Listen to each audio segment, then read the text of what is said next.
Warning. Pregnant women, the elderly, and children under 16 should avoid prolonged exposure to Dirt Diggler. Dirt Diggler may suddenly accelerate to dangerous speeds. Dirt Diggler has high gluten content and is not kosher, halal, or vegan safe. Do not ingest Dirt Diggler, as Dirt Diggler is for external use only. Discontinue listening to Dirt Diggler if any of the following occurs: itching, vertigo, dizziness, discoloration of urine, tingling in extremities, loss of balance or coordination, slurred speech, temporary blindness, profuse sweating, heart palpitations, increased use of profanity. If listening to Dirt Diggler gives you an erection lasting longer than 4 hours, you're welcome. Listening to Dirt Diggler may lead to unplanned pregnancies. If Dirt Diggler begins to smoke, get away immediately. Seek shelter and cover head. Dirt Diggler may stick to certain types of skin. When not in use, Dirt Diggler should be returned to a special container and kept under refrigeration. The ingredients of Dirt Diggler include, but are not limited to, a glowing substance which fell to the earth, presumably from outer space, and bad memories. Do not taunt Dirt Diggler. Dirt Diggler does not come with a lifetime guarantee. Dirt Diggler. Enjoy the show. Extra heat.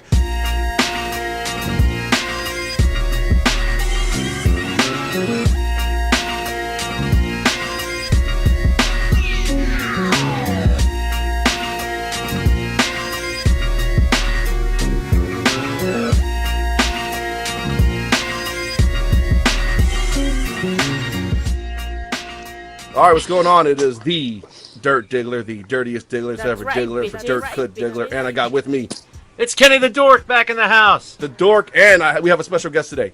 We have a special guest. If you would please introduce yourself. Hello, it's Gianni, and I am happy to hang out with y'all today. Yeah, Gianni's calling in from the Los Angeles area in California, which is great because today we're going to be talking about, amongst other things, the NFC West and why it absolutely sucks. And so one of the subjects of that division is in her area, so she has additional insight that we wouldn't have because she's just like a local team for her. I wouldn't say it's her team because it's not. It's nobody's team. It's nobody's team, but it's a local Right. team nonetheless. So, hey, great news, everyone. Gird your loins, it's coming. We cracked 100 listens within 2 days. Yay! Right, cue the music. All right. And pop that bubbly. Pop the bubbly. Now we're currently. Wait. Let's toast to that. Can we real toast quick. across the table there? Because we have a new setup, and I'm gonna post pictures, and it's a little longer than it was before, so we have to like reach across the table to clink the At least glasses. we don't have to reach around. No, but so I think we're sitting at like 130 total listens right now, right? So we Yeah. have like 4 on SoundCloud, which I'm probably just gonna stop pushing material to SoundCloud, but I'm sure there's some users that's easy for them, so maybe it doesn't really hurt to push it there. Mixcloud has the majority with like 80 something or 90 I think listens. we were at 96. Yeah, we almost cracked triple digits on Mixcloud alone. And we had another 24, 25 on YouTube. So, hey, listeners, I appreciate you guys tuning in, and we appreciate you guys sharing it out, and we appreciate them folks listening and sharing and the whole kit and caboodle.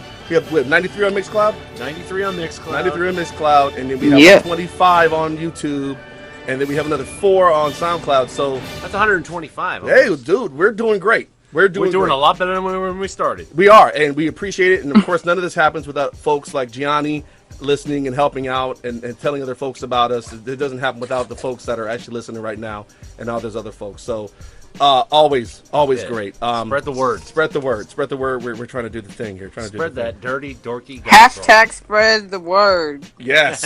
Hashtag spread the word. So great. Awesome.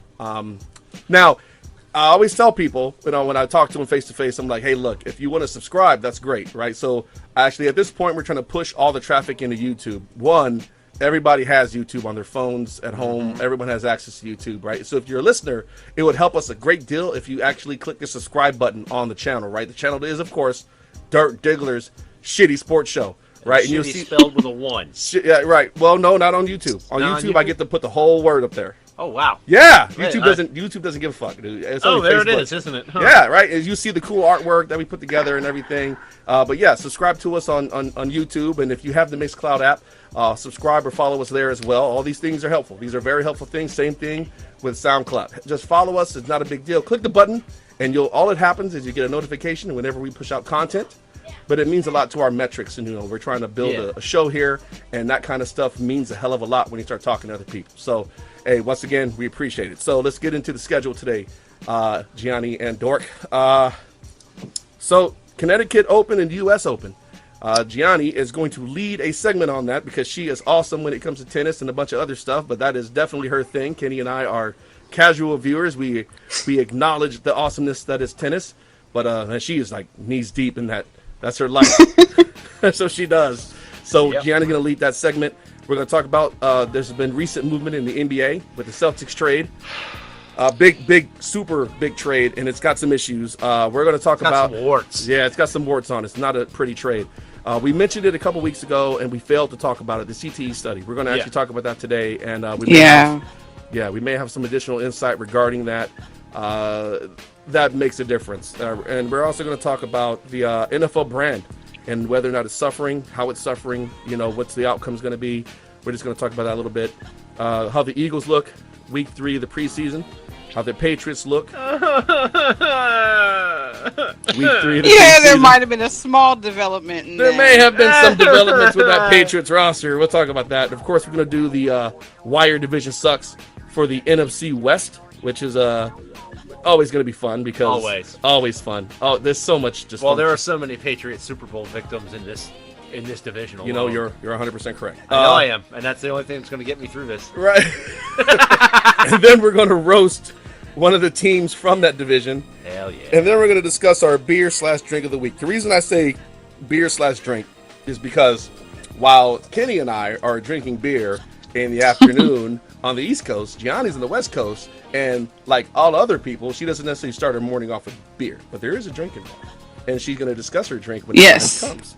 And of course, we're going to end it on our super shitty, indefensible hot take. And I swear to God, we got some doozies today. Like, I think we're getting good at the hot take thing. Yeah, we are. We're getting really good. So you're gonna like these, folks. Yeah. Oh, they're atrocious. I swear to God, they are the Jacksonville Jaguars of hot takes. No, they're the New York Jets. They're the New York Jets of. Oh man, but really. Yeah, the Jets have an excuse. The Jets have no excuse. No, see, the Jets are trying. The Jags are not. They just are. So would they be the Cleveland Browns of hot takes?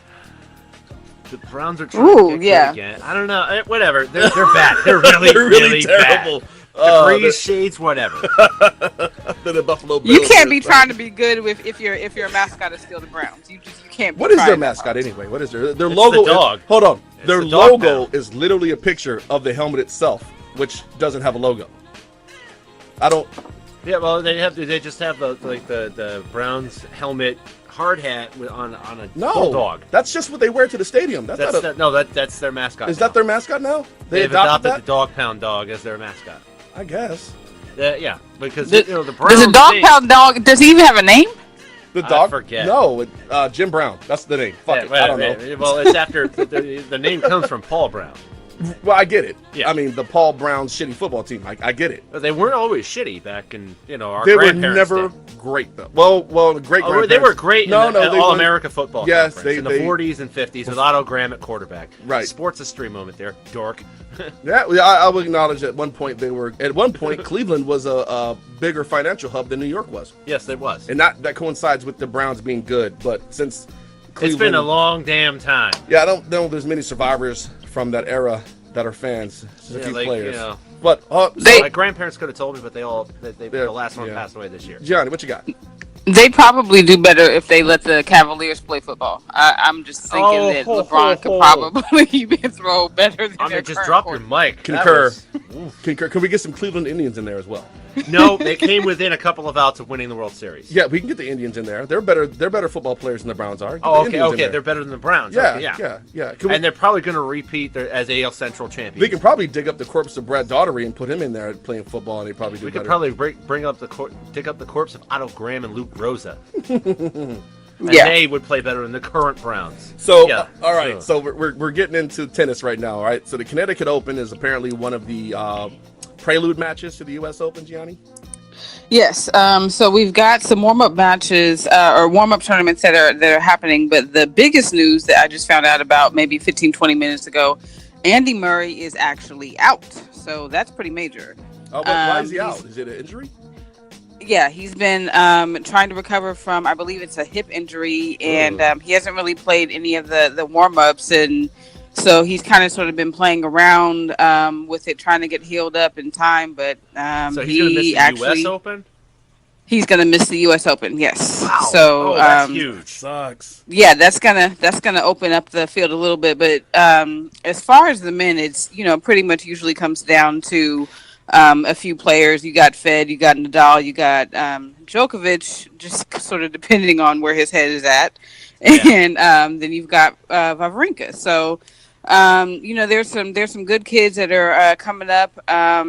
There's a kid named Sasha Zverev who's been doing good in the warm-ups, and there's Chilich and a couple of guys who can, kind of get in there. But really, at the end of the day, it kind of comes down to Fed Nadal, and I think that's sort of what the fans want to see anyway, because with those guys, we really only have like 2 or 3 more years with them at the top. So I think it's, we want to see them as much as possible for as long as they're healthy.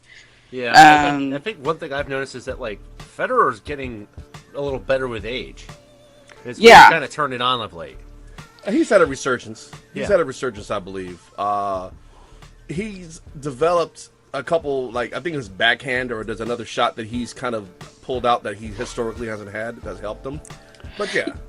Yeah, I mean, well, the biggest thing about Fed is that he plays in such a way that it's sort of protected his body. So he's very light on his feet. He doesn't really, push himself too hard.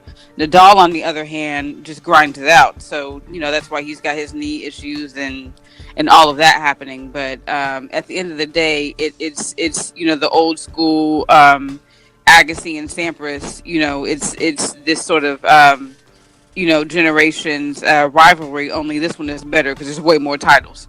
Yeah. So. But yeah, so it's going to be interesting to see what happens with those guys, and I think everybody's going to bring out all the stops because this is the last major of the year. Yeah, the so US Open, right? This is the culmination. Yes, this is the culmination. It's a pretty good look at the men's side of things. How about the women's side?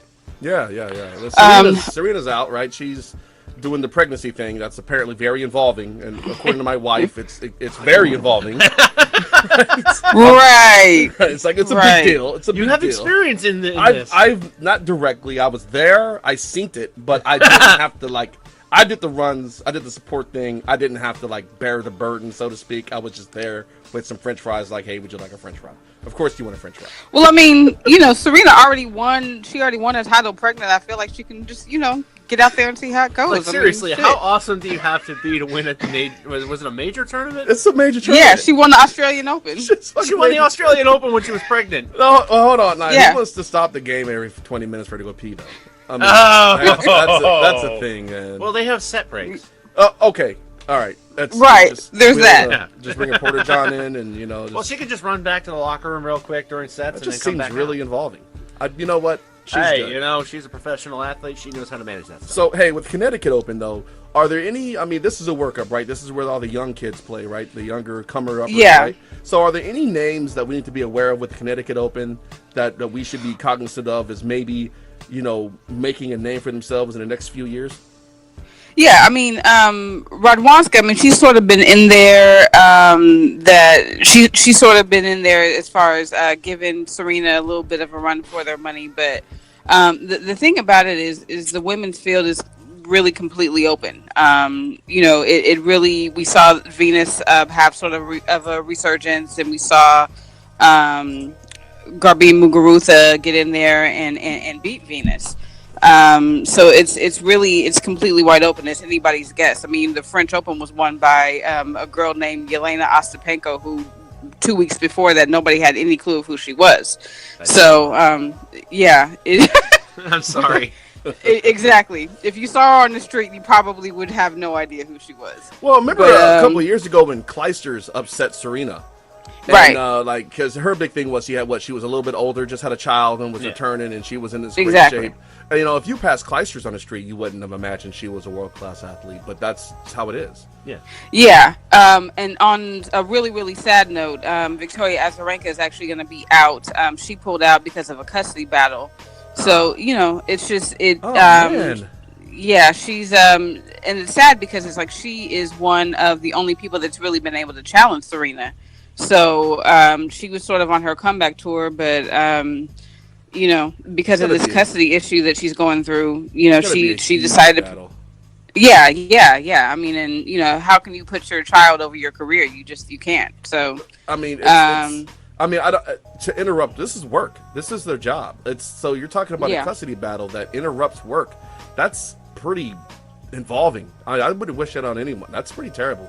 And I'm sorry that she's got to go through that. And I hope they find a resolution for the sake of the child. But that's unexpected. Honestly, I wouldn't expect it to be that involving. To where a professional athlete can't take a couple days to do a tournament. Yeah. Do what basically brings home the bacon. Yeah, this is how you make money. This is not me. If I have to take a day off of work, I work every day. But the tournaments aren't. They're not perpetually in tournaments. It just seems right. It's 2 weeks. It just seems a lot. It seems really extra. It just seems really extra and unnecessary. Yeah. I wouldn't. I don't think any athlete of any gender should have to deal with that kind of shit, or anyone. Divorces are terrible, and custody battles are terrible. But this is all bad. So, anything else with the Connecticut Open that we should be aware of? Yeah, I mean, the Connecticut Open. I mean, it'll be interesting to see who pulls it out. But I mean, it's not necessarily like it'll be interesting to see who looks good. But the thing about it is, whoever wins is they might be a little extra tired. When it comes to the U.S. Open because they've had to play a little bit longer. So. Sibylkova, there's a couple of girls that can get in there, but it might come down to Muguruza again. I would love to see Venus just for old time's sake get in there and get another championship while Serena's out, because good and hell well she ain't winning against Serena. So both them girls got tons of plaques up in their rooms, and she has beaten Serena a couple times. It's just not often. I think we were in school when Venus hit the streets. Yeah, we were. And she came out of nowhere and was slaying folks, and then the little sister came out and it was a wrap. I was out of high school by that point. That's because you're old. Yeah. Well, I mean, I'm only a year older than you. I can still call you old. Hey. Old. Okay, well, that's between y'all. You know what? I'm younger than both of y'all. Hi. I got more miles. I definitely got more miles on my chassis. Remember, I served longer than you did. Yeah, I know. Yeah. Wait, what? I did 13. I did 10. Ah, fucker. I got you. Barely. And I got 3 children. Yeah, but you don't have you don't have any gray hairs yet. Oh, I got a shit ton of gray hairs, man. My kids make fun of me all the time. They go, "Dad, do you have gray hairs?" I thought that was a dog hair, but it's a gray hair. I tried to pull it out, and I have like several sprinkled in. I was trying to actually give you a compliment. No, dude, look, I own my stress. I worked hard to be this fucked up. All right, so let me own it. Let me own it. All right, so speaking of things that are stressing me. Oh shit, yeah, dude, the Celtics trade, right? So. Oh Kenny, Lord, Kenny, all right, I'm gonna let you frame this trade because this has to do with your squad. So go ahead. So Kyrie Irving has wanted out of Cleveland. We talked about this on the show about how they're probably going to trade him to basketball hell. I was hoping they would just because he was such a dick about trying to get the trade. He's a flat earther. Yeah, I wanted him to go to purgatory. I kind of did. Instead, the top 2 teams from the Eastern Conference got together and put together a mega trade involving Isaiah Thomas, Jay Crowder, Ante Zizic, who was one of their 3 first-round picks last year. Yeah, they had 8 draft picks last year. They got to get rid of a few guys. I got it. And they were going to trade in. This was the key to the Cavs here. This part here. The first-round unprotected pick from the Brooklyn Nets. See, now... Because that could wind up being the number 1 overall pick in the draft. The Celtics were genius to get that pick in the first place. Oh, good God. The KG Paul Pierce trade. Now, this right here, in my opinion, the Cavaliers win this trade. Just on that pick. Yeah, without a doubt. Easily, yeah. They dump an unhappy... That's going to be, seriously. Yeah. They dump an unhappy... guard, yeah. They dump an unhappy Kyrie. They also get a potential franchise player to replace LeBron, who will probably be a Laker next in 2018-19. Yeah. And Michael Porter Jr. is reported to be the number 1 pick, and he's like a generational talent. And you got a young, good defender and shooter with Crowder. Yeah, and on a team-friendly contract. And you have a developmental project in Ante Zizic, who is unproven yet. I just don't understand how the Celtics pulled the trigger on that trade, considering teams like the Lakers and Celtics habitually fleece the rest of the NBA when it comes to trades. It's odd to see them get taken like this. And it looked like it was going to be, okay, now the Celtics have Kyrie, they're going to go after Anthony Davis, and the speculation for that was they were hinging on, giving them the pick from the Lakers next year, which if the Lakers wind up in the lottery and it falls between picks 2 through 5, then the Celtics would get that pick. If it's either numbers 1 or 6 through 30, it goes to the Sixers. and then the Celtics get either Philadelphia or Sacramento's first rounder in 2019. That seems like a lot of technicalities. Gianni, where are you at on this? But unfortunately, Yeah, I mean, yeah, sorry. Go for it. well, I mean, yeah, it just seems like they just put way too much weight on Kyrie, and what they thought he could bring to the team, and as Dirk brought up earlier, it's like he was horrible before LeBron got to the Cavs. So it's like, why do you think that he can hold down this team? He hasn't really shown that he can do it by himself. I'm in agreement here too. Is that I don't think this kind of haul for Kyrie is worth it. You know, like if the Celtics were only getting Kyrie out of this trade, I feel like they got fleeced. All right, so I think if it was a straight up trade between IT4 and Kyrie Irving, then it's a pretty even swap. Maybe it would have been fair. Yeah, maybe it would have been fair until they gave up the first round pick and Crowder. Not only that, until IT4 did his physical in Cleveland on Friday. Yeah. So apparently there's a problem with that. Cleveland has concerns about the hip injury. Yeah, he had the hip injury that took him out. Right. So first he gets his face busted and loses a tooth, and he plays through that. Right. His sister dies. Yeah. He plays through that. But then he tore his labrum in his hip, which if you've ever had, I had a labral tear on my left shoulder, and it fucking painful. Sucks. Right. You're not crippled, but it's close. You might as well be. Movement hurts. It hurts a lot. So he tore labrum. And if you're a guard the way that he moves, you have to be able to move. Your hips got to be there. And that's most of why they lost in 5 games. Yeah. So I mean, I don't know if they were gonna take it. They might have pushed it to 6. They might have pushed it to 6, but he's. And it would have been competitive. It would have been a bit better series. Agreed. It would have been a better series if he were healthy. Agreed. All right. Agreed. But also this costs IT4 a potential max contract next offseason. Yeah. So the Celtics moving him does cost him. It can cost him, right? Because we didn't know how bad shape he was in right now. We thought that since they were trading him, he was good. Yeah. But now it looks like, well, it he's looks not like good. Gianni Ainge tried to pull a fast one on a rookie GM. Hold on. Maybe the rookie GM is gaming this. Yeah. Right? If I can make some noise about maybe this guy's health is suspect, then I can perhaps snatch some more capital from the Patriots. Well, that's from the Celtics. We're gonna get to them. Yeah, from the Celtics, right? Like I said, the Celtics and Lakers habitually fleece the rest of the NBA. I'm sure the rest of the NBA would like some give back at those teams. And it looks like they're not going to void the trade based on Isaiah Thomas's hip condition. They'll take him, provided that Boston sweetens the deal. And like I said, they have the draft capital to sweeten it. But all right, so it's already lopsided. Yeah, they're probably going to get another first rounder out of the deal. So all right, and it's not like okay, if the Celtics don't get the Lakers pick this year, then they have 4 first rounders in 2019. This is bullshit. This is absolute fucking bullshit. You're talking about a team that already fleeced the Celtics by taking a first round pick. Cleveland getting a first round pick is ridiculous. Giving them another first round pick makes it extraordinarily lopsided, right? So now I'm starting a rumor right here. Gianni, help me spread this rumor, right? The Cavaliers take those picks and flip them to the Pelicans for Anthony Davis, because that's the only way. See now, that's the only way that they're relevant when LeBron leaves. Yeah, I know, and I'm going to counter that by saying they'll give up one of their first rounders from 2019 to sweeten the deal and close it out, and then they will turn around and make it an arms race over who can put together the best package for Anthony Davis. So you're saying that the Cavaliers, the 2 top teams in the East that just engaged in this blockbuster trade, will end up in an arms race, see who can give the most while sacrificing the least to the Pelicans to get Anthony Davis. Because just so they can lose in the finals. Hold on. See, we actually, so Kenny and I had a discussion in the car. We do shitty hot takes later, thank you. Yeah, we do shitty hot takes later. But to be honest with you, I think that if Anthony Davis goes to a team like the Cavaliers, that alone gives them the ability to give the Warriors a hell of a run for their money. Because he is such a nightmare on both sides of the floor. Yes, he absolutely is. Defensively, he guards he's got long arms. He's got springs. He guards the paint. He's a nightmare. He's refined his jump shot. He doesn't have to be the man because LeBron's right there. Mm-hmm. Like him going to Cleveland is a nightmare for Golden State. Can Golden State still win? Yes, Golden State can win it because they can bomb you out of the stadium from 3-point range. But he's a problem in the middle. Yeah, Kenny. Yeah, but then go back to send him to Boston. With the team of Gordon Hayward, Kyrie Irving, and now Anthony Davis in the mix. Yeah, and not only that, but then you can throw in the studs Jason Tatum and Jaylen Brown.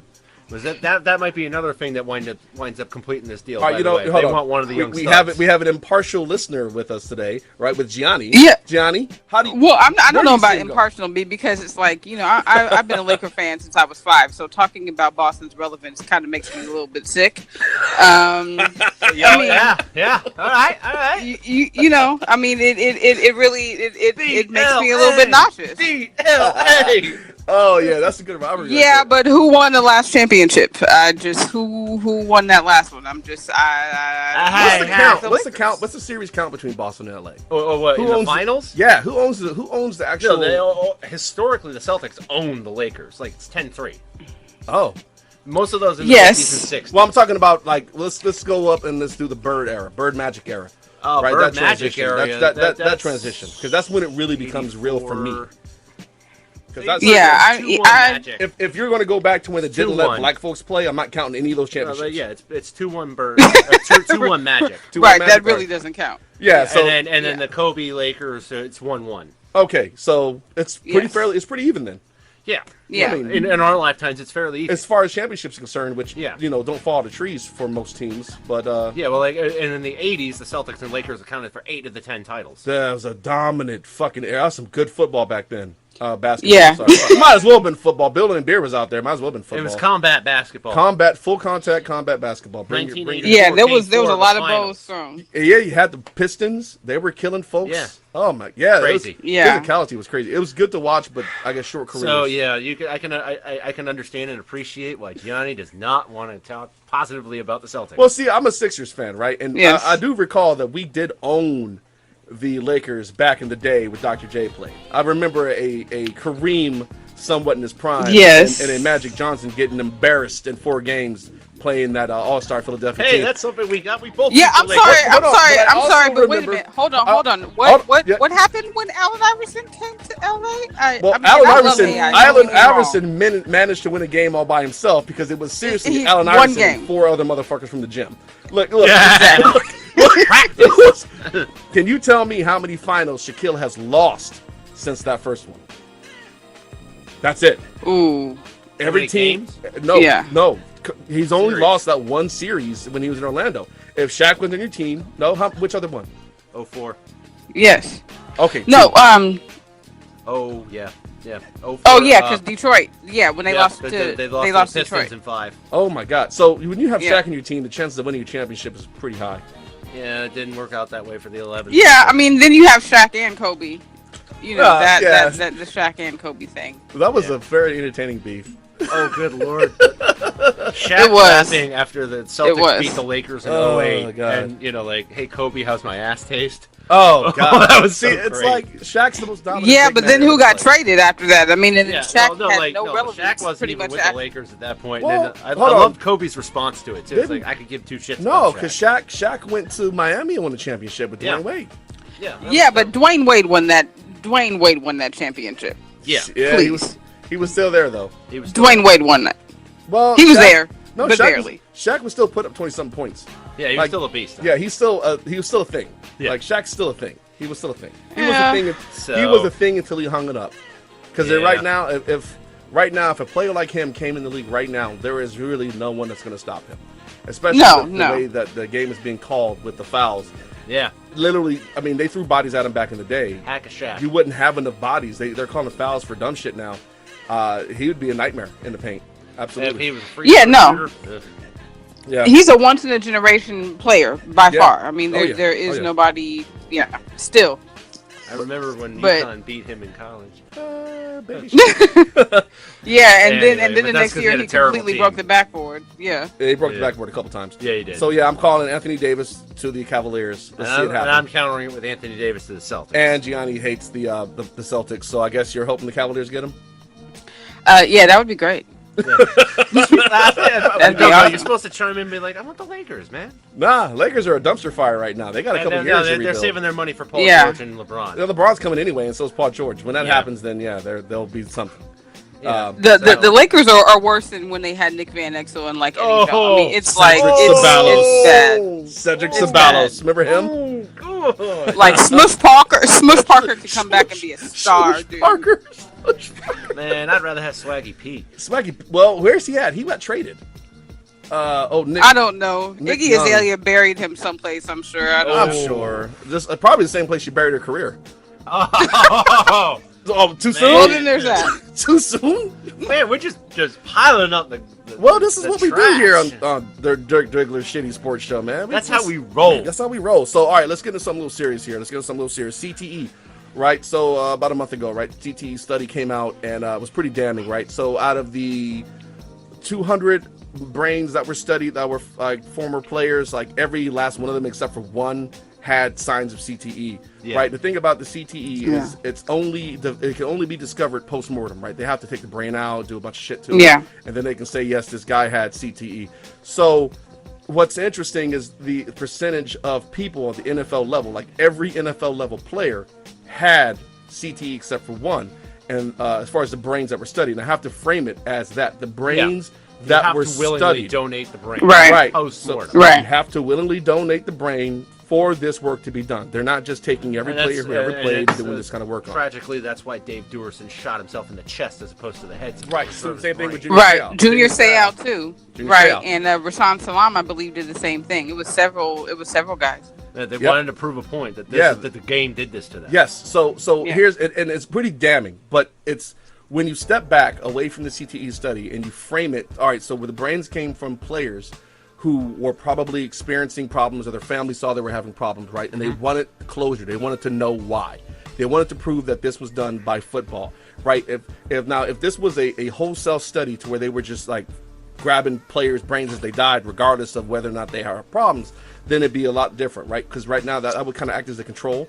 Yeah. But since you're sending in something that's sick to be validated that it's sick, like, yes, he has CTE symptoms, he did indeed have CTE, it kind of skews it, but no one looks at it like that. It's just the shock factor was so profound, because I remember the shock factor was so profound when those numbers came out that it actually took about a good 3-4 days for me to step back and go, well, if their brains were there, it's because they were donated, which is why they only had a couple hundred instead of 1,000, because players die all the time. So I thought it was very interesting. So I've had several concussions, coming up through PB football, and even in the Marine Corps, I've got concussed a couple times. And sometimes I wonder. got concussed a couple times in the Marine Corps. Yeah, I wonder if those concussions, how they affected me, because even then we didn't really care. Yeah, concussions were kind of cool. Right. All right, and so you got knocked for a loop, and then you just went on with your day. Yeah. You never thought about the long-term results. I think my first concussion when I was like 5. Right. I had my first concussion when I was. Oh my God. The first one I can actually recall is when I was 16. Yeah, recollection. Yeah, I've had. Yeah, and I know that I got one because I was helping my uncle gather hay, and I fell out of the hay truck and hit my face on the road. Oh Lord. That explains so much, though, man. You know what? Just take a swig of your beer and just move along. Hold on, I'm gonna. So Gianni, we had a discussion about this a couple weeks ago. You and I, you and Kenny were on the phone. Do you have any insight that you'd like to share with us on the show regarding maybe you have any personal? Yeah, I mean, yeah, definitely. I mean, my stepdad is Mel Gray, and he actually played for the St. Louis Cardinals, and there's definitely some effects that I'm seeing just from him with the CTE and just all the years that he played. And he was playing at a time when there was, the helmets were not nearly as good as they are now, and there certainly wasn't the consciousness of what the concussions and everything could do. They just patched you up and threw you back out there. So he's definitely feeling some of the effects, and obviously all the guys that he played with. So it's going to be interesting to see this new generation of retired guys, how they're going to deal with the NFL with this, because nothing is really being done, or not enough to protect these guys. Well, I think and they're out there. I think it's and we'll talk about this a little later on the show, but the existence of that helmet, the plastic helmet. I tell you right now, when I was taught how to tackle back in PB football in Oakland, playing for the San Leandro Crusaders, I was taught to use the front. Yeah, San Leandro, huh? Yeah, San Leandro Crusaders. I played for them in middle school. Wow. Yeah, I was. You might have gone to. No, you're a few years older than my little sister. Okay. Yeah, she lived out there. Oh, okay. I lived in Oakland on the border of San Leandro. Okay. Oakland was pretty buck in the 90s. Holy shit. Oakland's pretty buck now. Yeah. But yeah, Yeah. so I was taught to use the front of my helmet, just like right above the face mask, as a point of contact when tackling, right? Follow through, use that, use your shoulder pads, wrap up, bring them down. Of course, I did see players use the crown of their helmet. Now, spearing was a thing back then. You didn't use the crown of your helmet. The Chuck Cecil rule. Right, and this is, what's his name? Dennis Byrd for the Jets back in the day. This was during the era that he broke his neck on spearing. Yeah, Mike Utley. Right, he speared a guy and broke his neck, and he was paralyzed and whatnot. He just passed recently, didn't he? Yeah. Yeah, he just I passed. think so. Yeah. He regained. He learned that he was able to walk again, but he just recently passed. Either way, that's how I was taught. Now they're teaching them to not even like the helmet's just there. Yeah. Right. Don't use your helmet. Use your shoulder pads. To bring them down. But I definitely got smashed in the head a couple times. Especially as an adult. And it's. You played. Like, if you could play, you went back out there, groggy or not. If you could perform. Heck, not even playing football. How about pugil sticks when we were in the Marine Corps? Oh, yeah. Well, they got rid of combat hitting, which was boxing, because you had a couple amateur boxers come through and fucking kill people. Yeah, I know. I was there when one kid died. Yeah, so they got rid of that. The ring was still there when I went through, but we weren't using it. But pugil sticks, you can cuss. They put a neck roll on you and a helmet and all this shit. Yeah. But it's just the force, like, you're amateur boxer, you still have all that force behind your hands. You still fuck somebody up. So, I mean, there's just certain things. You get these concussions. We can only, pull these head injuries from our daily lives, and they're like chance encounters at some points. But for these guys who willingly sign up for it, it's more repetitive. Yeah, because you got it up practice. Well, yeah, I mean, because if you're on the line, you got 60 car crashes a game. Yep, I was that guy. I played center. I played both guard positions, both tackle positions. I played tight end. I played fullback. I played linebacker. Yeah. I've made big boys like us are in the trenches. I was in contact all the time. I've actually had hits that rang my bell so bad that all I could remember was muscle memory getting me through the next couple plays. I didn't have the cognizance to leave the game because I was knocked silly. It's profound. Yeah, I know. I was just going to say that Terrell Davis. Yeah, migraines, right? Yeah. You got to wonder how much. Yeah. Well, and right, and exactly. And I don't know if you remember the Super Bowl when he literally could not see. Yeah. And they still threw him in there. Yeah. I think he said he asked to go in, didn't he? No, that was who was the coach's name? Shanahan. Not Shanahan. Thank you, Mike Shanahan. Yeah. Yeah, and Mike Shanahan threw him in, and I mean, it's like when you're concussed and your head is, you're not thinking clearly. Can you really, say like, okay, I'm going to go in there? You're not thinking clearly. You can't. I got hit you really in the head. Can't consent. I was playing for 1st Marine Division, Headquarters Battalion. I was playing fullback, and I ran the play, and it was a dive, and I ran through the linebacker, whatever. The next play, I ran the same play again. This time the safety came up, and he hit me square in the head. Like, as I was hitting the linebacker, the safety came up, and he hit me in the head. I went down. But I was supposed to come out, right? The design was I was supposed to leave the field. Next player comes in, runs the play, and then there was another play that I practiced running that was after that. But I had lost all that memory, right? So I'm still in the huddle, and I'm not supposed to be. We run the play, but when we lined up, right? So the quarterback calls the play and the snap count, and I line up, I get in position, and I don't remember either the play or the snap count. So I sit there for a second, and I recall the play. All right, it's this. And I'm like, what's the snap count? And I can't remember the snap count. But I'm like, I used to play lineman, defensive lineman. So I'll just look at the ball. And I looked at the ball, and I was able to get through the play. The coach called me over to the sideline, yelled at me, and I don't know if I even spoke English back to him. But he sat me down until the 4th quarter. And that's when I finally got back into the game. And I didn't know how bad I was until then. Because you don't know. Yeah. And so, should I have known I was concussed? If I would have seen myself, yes, but inside your whole all your processes are disarray. You can't make a decision. You need someone to go, hey man, you got to sit down and sit down. Because once your mind clears, then you're like, oh my God, I can't believe I was that fucked up. And I remember being scared. That I was fear that's scaring a lot of younger players in the NFL into retirement, like John Urschel. Yeah, John Urschel, right? Genius lineman for the Ravens. Yeah, got his PhD retiring. in mathematics. Yeah, he retired early because of this shit. I think he's doing it to preserve his brain. He's a mathematician, of course. Like That's his money. This guy's brain is his. Yes. Brain. He's not an NFL superstar. He's a guy. He's a big guy. He's an offensive lineman. For God's sakes. He's a big guy who's really strong. That happens to be an absolute fucking genius in math. He made his decision, and it's the decision I expect a genius to make. Yes. He hung up the cleats. But then he's not the only one. There's a lot of other young players who are stepping away from the game because they don't want to see the ravages of CTE tear apart their minds. Yeah, the thing is, right, and not only that, it's like they're not even getting paid enough for this. No, they really aren't, because the guys, the special teamers that are just on the fringe of the roster, they're out there running suicide drills every kickoff, every punt. Exactly. And those are the guys that are really feeling the brunt. Dominic Hicksons and the Kevin, who's the Buffalo player? Because the Kevin, I forget his name, but he ran into Dominic Hickson and he was paralyzed from the neck down. Oh God. Oh yeah, it was in 2007. Yeah, but then he regained sensation and mobility. And he kind of.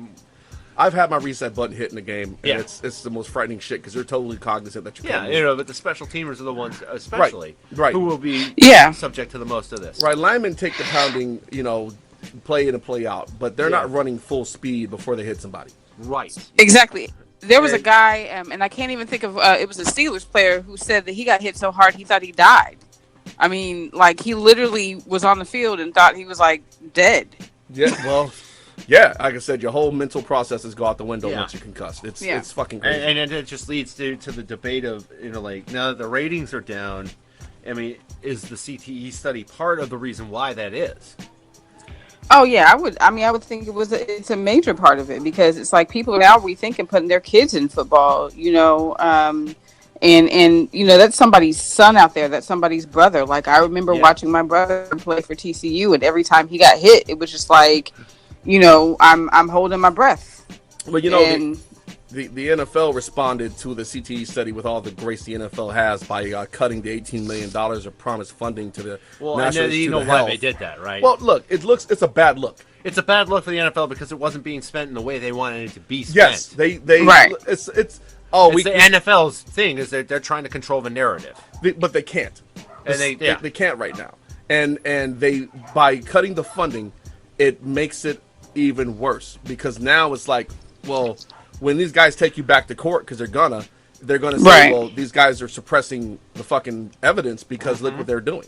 Yeah, they're doing shit like this. So it's totally unnecessary, right? The NFL is just like I've said before in the show. If you're looking at the NFL or any of its owners or players at the be your moral compass, you're fucking lost. Yeah, because they're not going to do it. The NFL will never do anything that's not in the interest of itself and or money, to include this. The players are simply fucking temporary employees. They don't matter.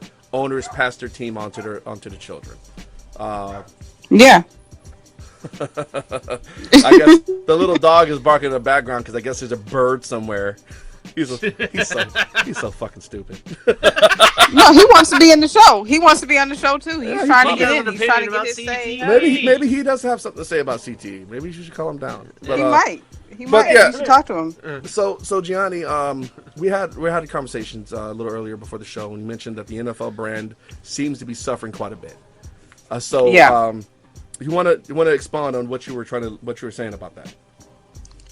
Well, I mean, I think that there's a few different things. As you mentioned, the CTE issue, and then you have all of these players that are being punished for various different offenses, but they're not being punished equally.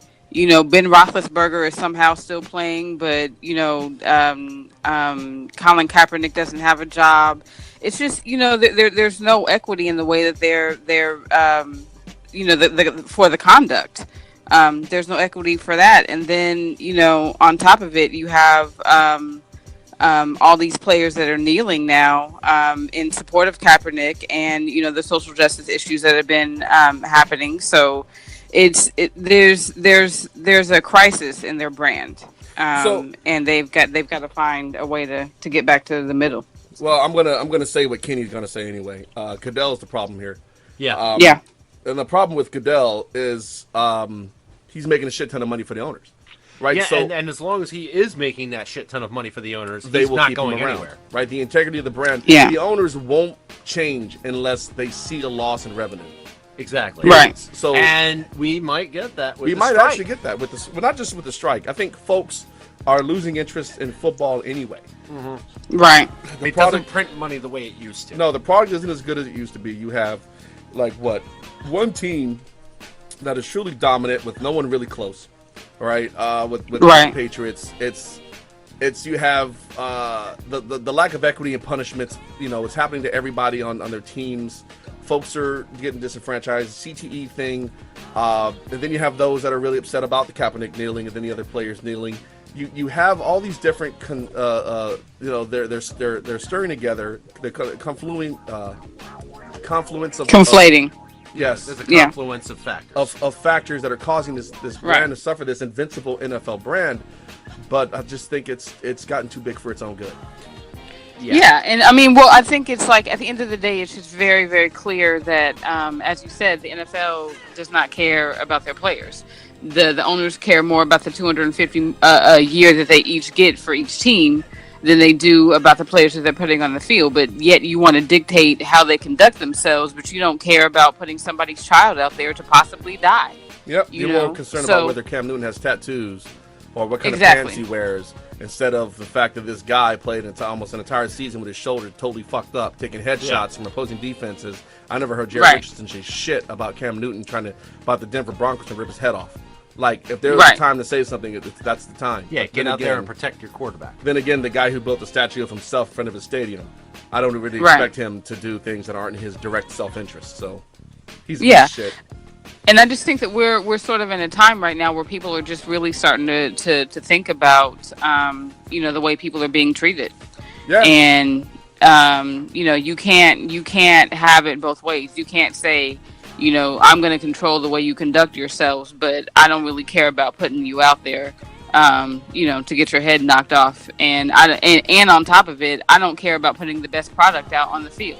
Nope. I would rather, you know, make my money than to actually put some players out there that can win.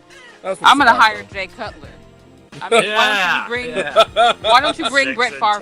back? You know what? I watched that. In fact, we're gonna talk about that right now. Let's go into this. Right, see, Eagles preseason. Right, I had the chance to watch an entire Eagles preseason game. Like week 3 is supposed to be the dress rehearsal where the starters come out and whip it on for like a half.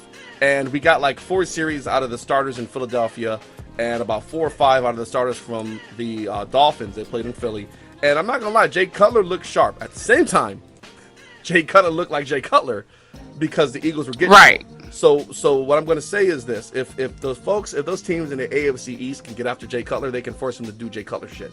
But but with the receivers, with the receivers he has in Miami, they're so fast that he'll burn you because he can put the ball where it needs to be. He just does dumb shit a lot. So as long as he's not forcing the issue, he can pick you apart. So He don't scare me. no, well, he shouldn't scare you as a Patriots fan, but the Buffaloes, the Jets, those other teams on the schedule, Jake Cutler is not a downgrade from Tannehill. He's actually a bit of an upgrade. At least familiarity with Gase's at least when system. he wants to play. Yes. All right, but let's talk about my Eagles though. All right, so just wanted to say Jay Cutler is not the worst thing to ever happen to football. As long as there's a Browns franchise, there's Jay Cutler can never get I the worst thought thing to happen to wait, football. is it the Browns? Is it the Jags? Who are you dumping on this? Just fucking pick one. I'll roll with it. Jets. It's so easy. I mean, but There's there's the there's so much competition for people that you can just There's shit a on. race though. to I mean, the there's bottom. so much. There's a race at the bottom. But all right, so the Eagles. All right, Wentz. Look, everybody was concerned about Wentz early in the camp with his accuracy issues, things like that. So as I mentioned before, Wentz went and saw a mechanics guru to work on his footwork and all the shit that makes a quarterback good, right? What I've noticed is the offensive line has been inconsistent, but he seems to be okay with that because he escapes pressure so easily, and he's Yes. look, dare I say it, he's kind of gunslinger Brett Favre-ish with what he does when he improvises. He's very good with improvisation, and he proved that he proved that to me in this preseason game. He made a lot of things happen that maybe shouldn't have happened. He hooked up for a long touchdown to Torrey Smith. It's good to see him burn somebody. He hooked up It's with always Alshon fun to Jeffrey. watch Torrey Smith Yeah. operate. Well, the thing was Byron Maxwell the Eagles traded him a couple years ago to the Dolphins along with Kiko Alonso as they did their Chip Kelly purge. So Byron Maxwell felt super salty about the trade. He was like, fuck them. Well, Byron Maxwell was a victim so often on that field against the ones and the twos, because the Dolphins ones started against the Eagles offensive twos, and Byron Maxwell was still getting his lunch money taken by second, third string receivers. So lunch money. Yeah, no, he was like, they were fucking whipping his ass, and it's like, all right, so I shouldn't be too happy about this because it's Byron Maxwell. Right. All right, so he's getting paid like a star, but he's Byron Maxwell. So, but it is good to see the Eagles. The way offense. you say Byron Maxwell, wow. Yeah, well, I'm sure Tom Brady will take his lunch money and flush it down the toilet just because. Byron Maxwell's terrible. I don't care how he feels about himself, but he's not a good defender. But so the wins look good. It's good to see the offense. We were all worried about this big, what about the receiving core? All these changes. He looks like he's got good receivers and they look comfortable with him. And so it's going to be very interesting to see how the team plays going forward because no one shows their hand in preseason. That's week one against Washington, we're going to see what this team's really all about. Right. But I have faith that they're going to do well. The only teams that have shown their hand in preseason were the 08 Lions. 5-0 in the preseason. Yep. 0-16 in the regular. And then it was over. It was over. Yeah, that was the last one they saw for a calendar year. So, yeah. So, right. But so the defense for the Eagles, right? The Eagles are like, we've got this top-notch pass rush, and they do. I'm not going to sit here and bullshit any of you. Eagles defensive line is monstrous when it comes to pass rushing. I'm not quite sold on my birds when it comes to run stopping yet, but as far as pass rushing, they're going to get after your quarterback, right? If there's improved play on the outside, which there appears to be, it may force these quarterbacks to have to hesitate on that three-step drop, right? Teams feasted on the slant route and three-step drop last year. That's how they avoided the pass rush. If they have to hold on to that ball, Brandon Graham's going to get you. Yeah. Chris Long's going to get you. Derek Barnett's going to get you. And what's interesting, Vinny Curry, who apparently was a little hurt last year, he was looking to lose his starting spot to Derek Barnett, the first-round pick out of Tennessee. And then so he starts off the game, and he starts racking up sacks. He runs right through the left tackle and takes Cutler, strip sacks Cutler, and Fletcher Cox recovers. Laramie Tunsil? Yeah. Tunsil? Yeah, the Eagles were running through Laramie Tunsil. Like, all of them were. Like a knife through hot butter. Yes. Look, Vinny Curry literally bull rushed him and ran right through him. Brandon Graham didn't even suit up this game, and he's the premier pass rusher on the Eagles. The Eagles' rotation was eating his lunch money. They couldn't keep up with Barnett. It was just crazy to see him feast on Tunsil that way, considering he's a first-round pick. He should have went higher, but the whole the whole weed thing, which was dumb. But the gas mask thing. Yeah, that was dumb. But he was originally going to be the number one pick. Yeah, he's the no shit top 2 pick. So yeah. And he went number 13. It was interesting to see him get destroyed like that. It was not a good look. Yeah, but it's very encouraging. It's very encouraging for me because that means that my pass rush is legit. It's legit in Philadelphia. So I'm interested. I'm very excited to see what's going to happen against Washington in Washington, week 1. Yeah. So, fun fact, I forgot to bleep the R word last week. Oh. We were drinking a lot, though. We had a lot. What had happened was. Kenny was like, I don't know. If that's what, huh? What? Yeah. And that's why donkeys wear hats right there. That's fucking Kenny last week. So. Oh man, I'm like, and you over here like Eagles. Yeah, right. So, we had too much fun last week, and I forgot to censor the word. But now we got to take the fun out of the show because now we got to talk about the Patriots, and nobody wants to do that. Well, I mean, and it's no fun for me either this week. I mean, while the offense, Tom Brady played preseason last night. Yeah, which I didn't see coming. I didn't either. Right. And they played well. Well, yeah. They oh my God, 24 points in the first quarter against the Detroit Lions. It was well, they looked okay, but you just said that. I mean, Detroit Lions. You just said that. I know. But still, Brady and the offense looked good. Until Brady decided he was going to transfer the Madden curse over to Julian Edelman, and then Jules has torn his ACL. He's done for the year. They're talking about, are we going to carry a 6th receiver because they have the 4 primaries, and then they keep Matthew Slater for special teams every year because he's a special team stud. And then they sometimes they carry a fifth receiver on offense, which makes it a 6-receiver setup. But they're also talking about the possibility of, holding on to another running back, maybe a fourth tight end. So, I mean, it opens up the roster in a lot of ways for the Pats. And by no means are the Patriots done for the year on this. Their offense didn't get carted off the field with Julian Edelman. But it did. And a lot of people are going to agree with me on this. It closed the gap between the Steelers and the Raiders and the Patriots. I think, the Patriots are not the easy lock Super Bowl pick that they were 24 hours ago.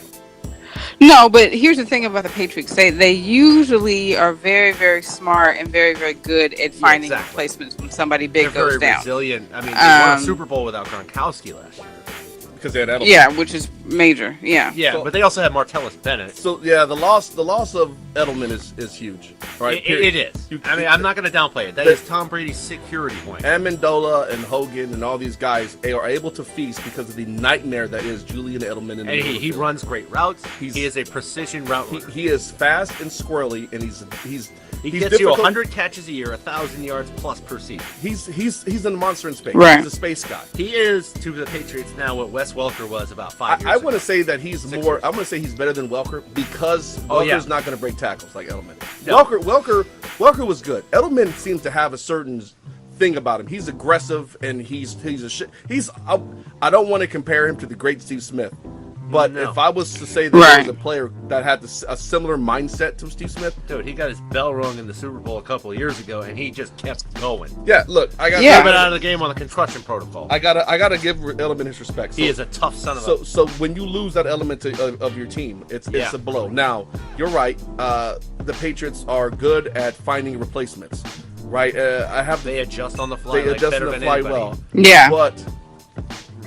But the problem I'm going to have is he brought those intangibles.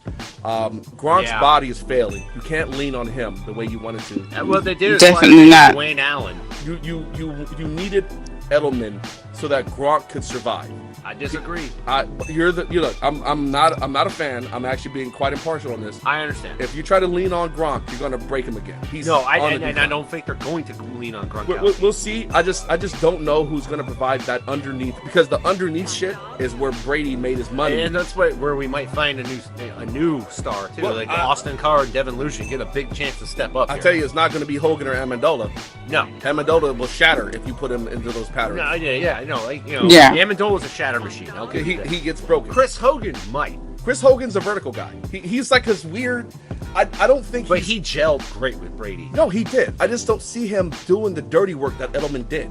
I don't see him doing it. It might not even be a wide receiver that winds up doing the dirty work. It could knows? be a Rex Burkhead. It could be Dion Lewis. It could be James White. Dion Lewis is a good pass catcher. You could see him in the slot quite a bit. And that might be the only thing, because they had 5 running backs that they weren't certain about, and they might wind up keeping all 5. You know, one of the things I absolutely despise about the Patriots is the fact that the Eagles have the tendency of sending players to them, and then they do exceptionally well.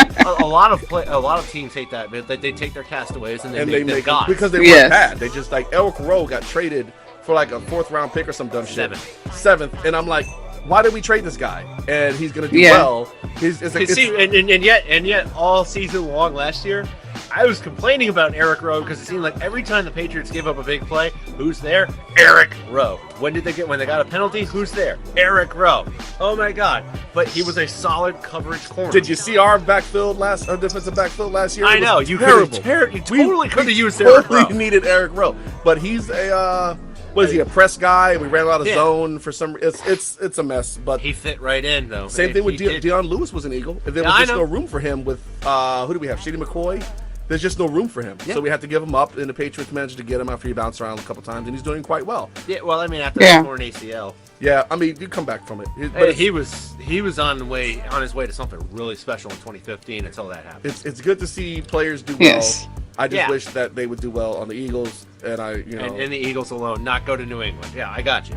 I mean, I don't think it would be the worst thing in the world if, like, the Patriots didn't win the Super Bowl. I don't think it would be the worst thing in the world. I think that would be the worst thing in the world. I think it's bad for the league. Blitz for 6 over with before we get to 7th heaven. Fucking no. The Blitz for 6? No. Okay, fine. Would you want me to call it the Blitz for 6? I got to deal with them Sixburg people already. I don't need two. What about eat a bag of 6? Oh, wow. That made a left real quick. I mean, and can we really call it 6? Because it's like the Patriots were literally handed like 2 Super Bowls. So I mean, it's like they were handed. They were given to them. They were gifted. Gifted, huh? All right. Bad play calling. I call it taking advantage of an ideal situation. You know what? All right. So let's move this shit forward. Let's do the thing. Let's do the thing. Why are we here? We all came to do today, ladies and gentlemen. This is the NFC West, and why it fucking sucks. Boom. Right. All right. So let's talk about the NFC West. Why it sucks. Right. You have one team who's had a 70-year championship drought. Wonder who that could be. It's like, one team has 5 Super Bowl trophies and a dumpster fire for an owner. Is an absolute dumpster fire. Absolute. One of the teams has a smaller fan base in its hometown than the Clippers do. Which Yeah, it's tragic. One team didn't have publicly identifying fans of their team until 2012. I can attest to this. He's telling the absolute truth. This team didn't exist until 2012 for some people. Yeah, exactly. They ask them who Steve Largent is. Oh, I assume Sean Alexander is. So, Yeah. Right. Los Angeles Rams. All right, they suck. And Gianni, does anyone give a fuck about that team in Los Angeles? No. I think no. I think more people are rooting for Kobe to make a return than they are caring about the Rams. I was in the bodega the other day, and it was a dude that had on the LA Raiders shirt still. The Raiders ain't played in LA in over 20 years, and people are still begging for them to come back. Yeah, we talked about that because they're the only team LA wanted, and they were blocked from coming back, and they made them eat the Rams and the Chargers. So Yes. the Rams are absolutely no one gives a fuck about that team. How could they not see this? Are they a part of that stadium debacle in Carson? Are they doing that? The stadium is actually being built in Inglewood for them. Right? Yeah. So are they going to play with the Chargers in the same stadium? Yeah, I believe. I mean, I think that they're still like trying to figure all that out. It's a mess. It's like, they did all this whole planning and everything for LA to get a team, but it's like they didn't really lock anything down. And they certainly didn't lock down fan support. Like nothing is being. No, they took the 2 teams that nobody wanted. Yeah, They wanted the Raiders. If you would have moved the Saints to Los Angeles, folks have been more excited about it. If you'd have moved Oh my God! Seahawks. Yes. Yeah, We were before. Never mind. Westchester Senior High School has more of a fan base than the LA Rams do. Yeah. High school. Yeah. Crenshaw You High could have School. moved.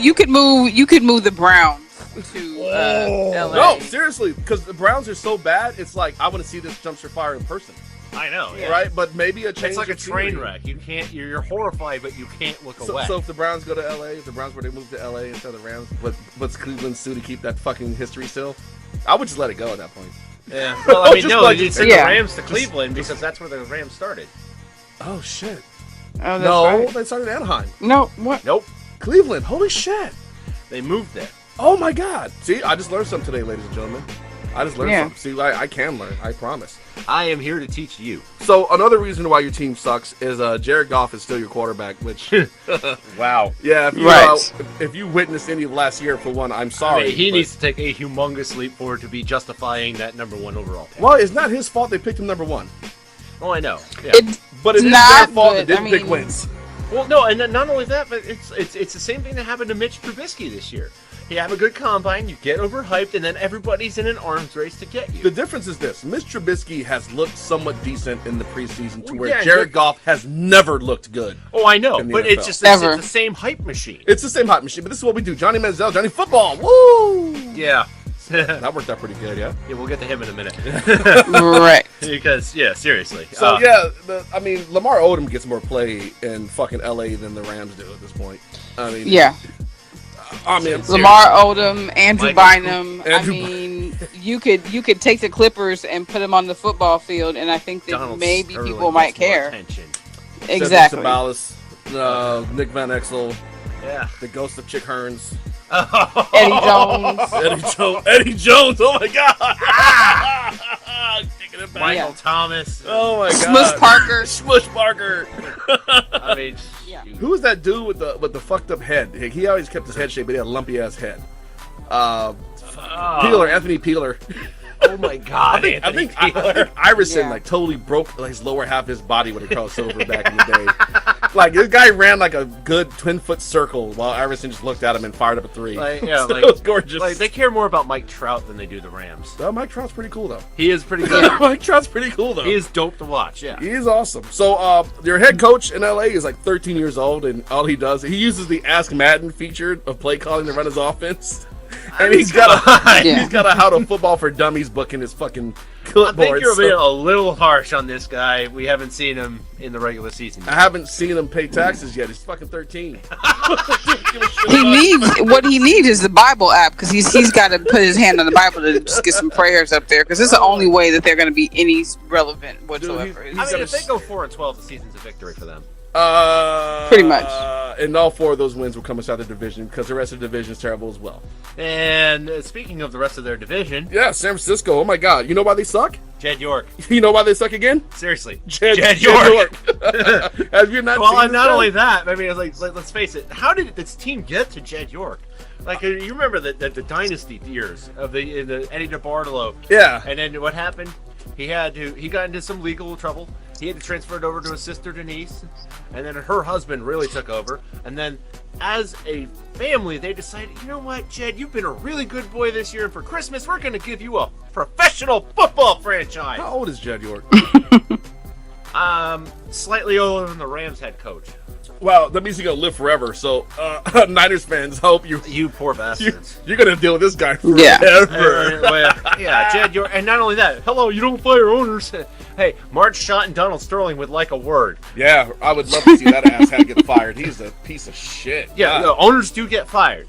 Yeah. So don't press your luck. So, Brian Hoyer is their starting quarterback. And Matt, The guy that got sat for Johnny Football? yeah, and Oh, wow. Matt, I swear to God, Barkley is their backup. Now, So they want the number 1 overall pick next year. it's going to be hard. You got the Jets are still a thing. The Bills are still a thing. Browns? And Detroit Lions are always in the race. I don't number see one the pick. Lions being that. The Lions The will Jaguars. win enough games to take a 12th pick. They will be in the Maybe. first 20 picks. They will not take the. They are so because Caldwell's that guy. You Yeah. know, and he's not going to be terrible enough to justify a first round pick, like a number 1 and number 2 pick. But they'll be good enough to miss the playoffs and get shafted for a good pick. So that's like the Eagles did that shit for years. Yeah.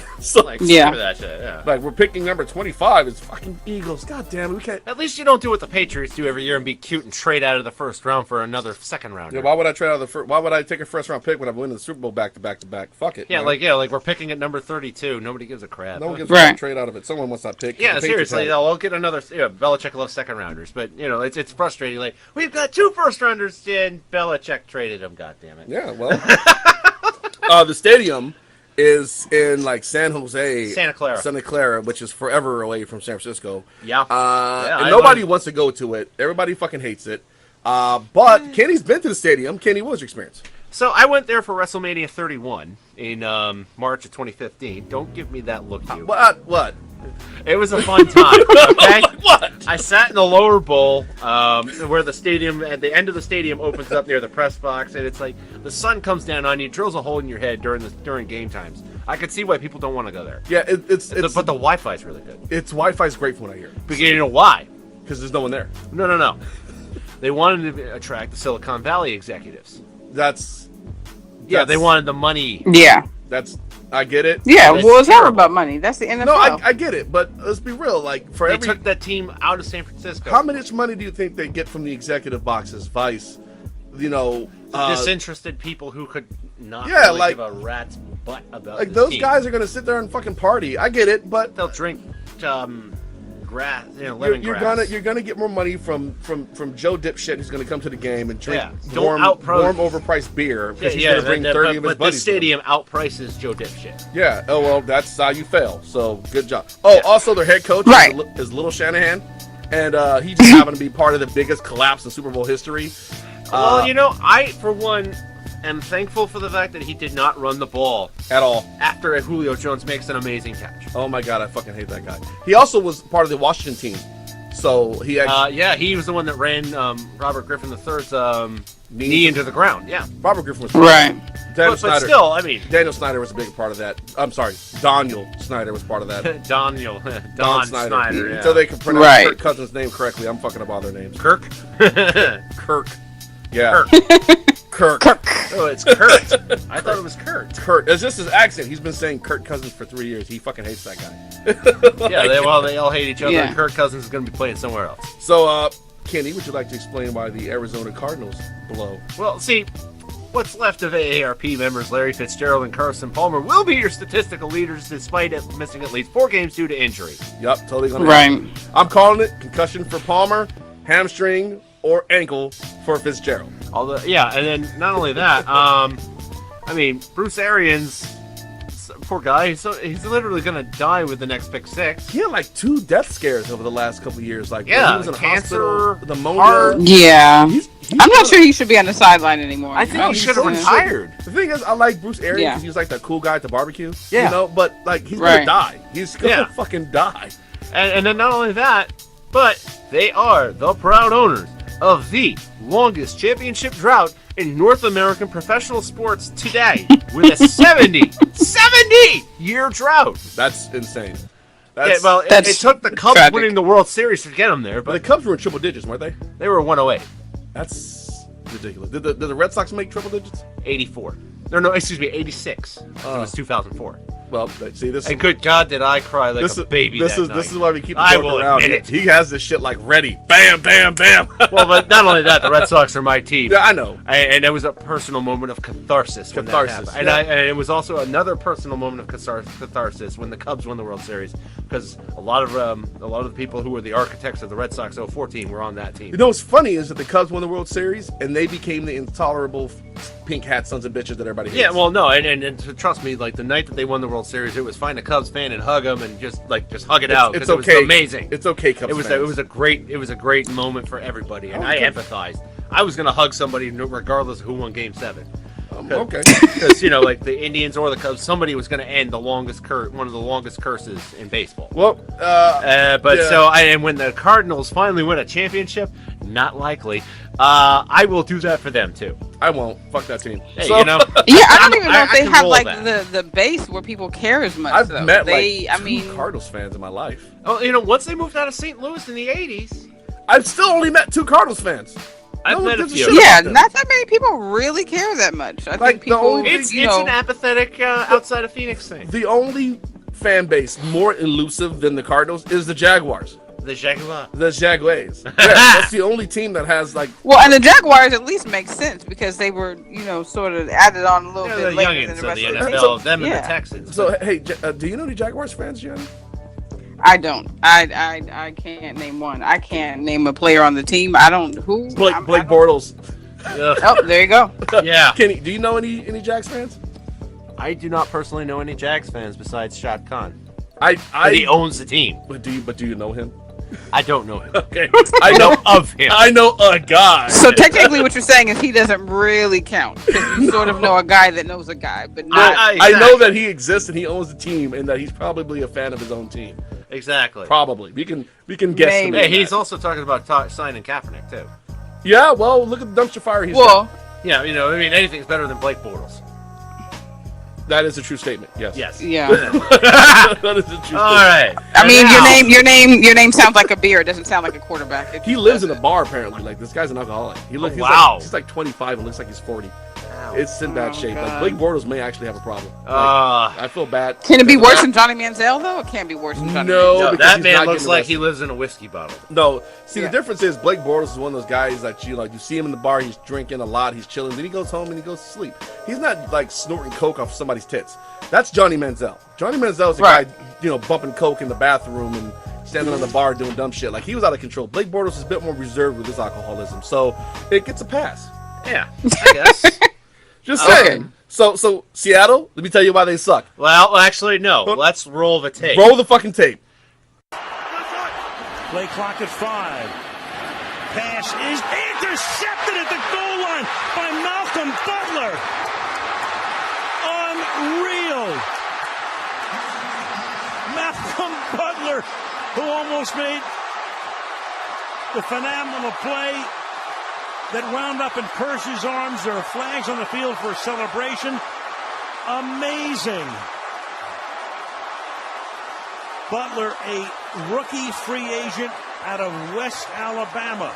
They try to pick play, Al. They tried to go here, but he beats him to the punch. And I'm sorry, but I can't believe the call. Me neither. I cannot believe the call. You've got Marshawn Lynch in the backfield. You've got a guy that's been borderline unstoppable in this part of the field. I can't believe the call.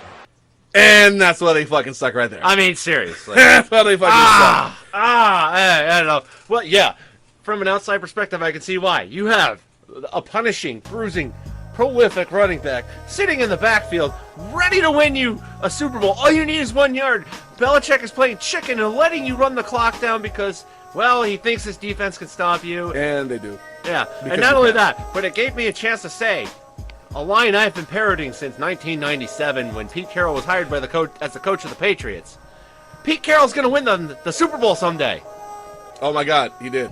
He totally did. Oh, my God, he Pete totally Carroll's did. going to win the Patriots the Super Bowl. If I had Beast Mode in my backfield in the 1 yard line, that's the only play I'm calling. Like, I'm just like Beast Mode in the middle. His name is Beast Mode. What the hell are you thinking? It just sounds like we have the bus. Well, maybe we should pass. This guy's name is the fucking bus. Yeah, I mean, unlike Beast Mode, the Patriots can stop him. Hold on. This guy's name is the Nigerian Nightmare. We're gonna run this guy. This Man, why are you bringing Christian Okoye into because this? in his prime, he was terrifying. He was terrifying to tackle. He was. Yeah, like until Atwater happened to him, he was unstoppable. The smiling assassin. Yeah, that shit. Steve Atwater put some hits on people. That hit Ripple through the league for a good 10 years. That hit Ripple through the league for 10 years. That gave me nightmares as a child. But the Seattle Seahawks, man, look, all right. Back in the day when y'all had like Chad Hutchison and Sean Alexander, Sean Alexander's a bit of a dick, but I didn't hate the fan base. You know, they were kind of one of those fan bases. Yeah, you were apathetic. Okay. They're apathetic, right? They went to the Super Bowl. Yes. The Steelers. Shit happens. There was some hijinks, some chicanery. Maybe that they should have beaten the Steelers, but whatever. they didn't, right? Then all of a sudden, 2012 rolls around, and then they kind of reinvent themselves, and then you have those loud lime green uniforms. Yeah, then they have these 12s. And the 12s are apparently, they think of themselves as the 12th man. But the reality that what that 12 means is we didn't show up until 2012. Yeah. That's what that shit means. Yes. So, They didn't become fans. No, they didn't show up. No, they didn't show up until the Supersonics election, and there was nobody else to cheer for. I guess so. Yeah. But no, that predates the 12. By 4 years. They moved to Oklahoma City in 08. Well, you know what? Do not debate the dork on the facts. Well, you know what? Fuck them. So, no, I mean, listen. They were the most annoying text, new money, asshole, dude, bro, tech shit fuckers I've ever had the pleasure of displeasure dealing with. Suddenly, Patriots fans became tolerable because of the 12. Yeah, like Patriots fans became tolerable with their snobbishness because the 12s ratcheted Wait, shit have up. you been to a Patriots tailgate before? No. I don't want to, though. No, there's no snot in this going on. It's a bunch of obnoxious townies getting hammered and acting like total jerks. That sounds like an Eagles tailgate. Exactly. But when we run into you guys in the wild, this is what we get. Like, we run into individual Patriots fans, it's pretty intolerable. Like I said, I'm not. Yeah. Like, there's you, and then there's Charlie, and that's the only Patriots fans I've ever met that were tolerable. Yeah. God. Yeah. You noob. And you had to work on it. I know I did. Yeah. Because there's a lot less Super Bowl 39 references.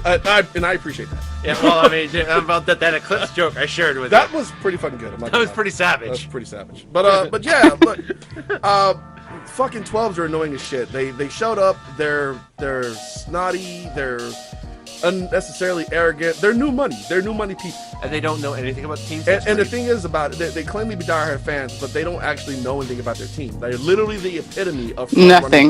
They are bandwagoners. They are the quintessential band. They're probably Cowboys fans until they lose the next 4 games. Then they'll be back to being Seahawks fans. Yeah, and what kills me is that the only reason they are anywhere near as good is because they've got a great defensive talent evaluator like Pete Carroll. And do you know why? The only reason that Pete Carroll is the head coach of the Seattle Seahawks is because the NCAA was about to drop the hammer on him for sanctions at USC. Oh, totally. Yeah, he Right. ran away. No, He ran away. But he won a Super Bowl after the fact, so that's winning. Yeah, I mean, I understand that. Still But won at the same that. time, if the NCAA Yeah, but you're isn't gonna still drop the shady. hammer, Yeah, I get it. Yeah. JR, how do you feel about this team? No, I mean Pete Carroll, he was doing some good things in the community when he was at SC, so I kind of sort of liked him because of that. But the way that he left Reggie Bush high and dry was just not cool. Yeah. No. It was horrible. That said, he's a good coach. I mean, he's taking that talent, and he actually got them to a Super Bowl, a team that hadn't won a Super Bowl in God knows when. he won a playoff game and God knows when before he showed up. Exactly. They kind of went to Super Bowl with Sean Alexander, so it'd been a while, but they had been there. Okay, so 6 years. Yeah, that's not a big drop. Right. But I feel you. But they certainly number nine. weren't what they are now. Well, here's the thing, though. I mean, if you're Pete Carroll, Yeah. self-preservation is something you got to do. I mean, Yeah. I get it. Fuck Reggie Bush. Like, Matt Pete Leinart Carroll, while we're at it. like that, yeah, and Right. and Sanchez, And then Lindell White. and Oh, dude. Right. Carson Dude, Palmer. the way he threw Sanchez under the bus at his announcement of going pro. Well, it's like when He when needs another Sanchez year, throws bro. himself under the center.